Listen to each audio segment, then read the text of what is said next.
Assalamualaikum warahmatullahi wabarakatuh. Izin memperkenalkan diri, nama saya Jana Stiani dari kelas 2A Prodi PGSD Penjas. Saya membuat video ini untuk memenuhi tugas mata kuliah Pendidikan Kewarganegaraan.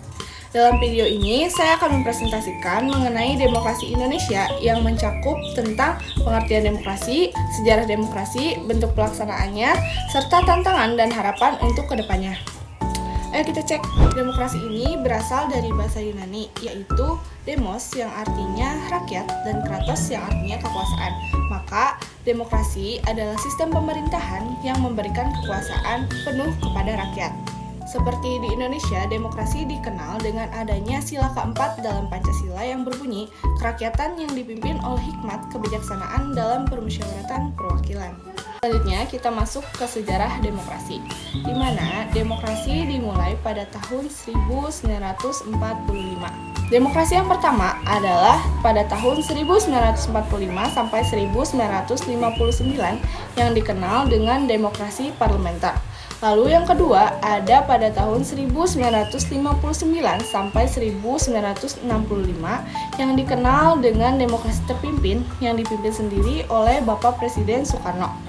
Lalu yang ketiga ada pada tahun 1966 sampai 1998 yang dikenal dengan masa Orde Baru, atau pada masa itu demokrasi dikenal dengan nama demokrasi semu yang dipimpin oleh Bapak Presiden Soeharto pada masanya.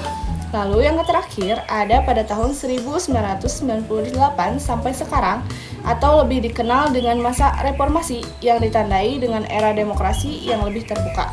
Nah, selanjutnya kita masuk ke bentuk pelaksanaan demokrasi di Indonesia. Yang pertama, tentu saja ada pemilihan umum yang meliputi pemilihan presiden, anggota legislatif, dan kepala daerah. Lalu yang kedua, adanya kebebasan berpendapat. Lalu yang terakhir, adanya partisipasi masyarakat dalam pengambilan keputusan publik.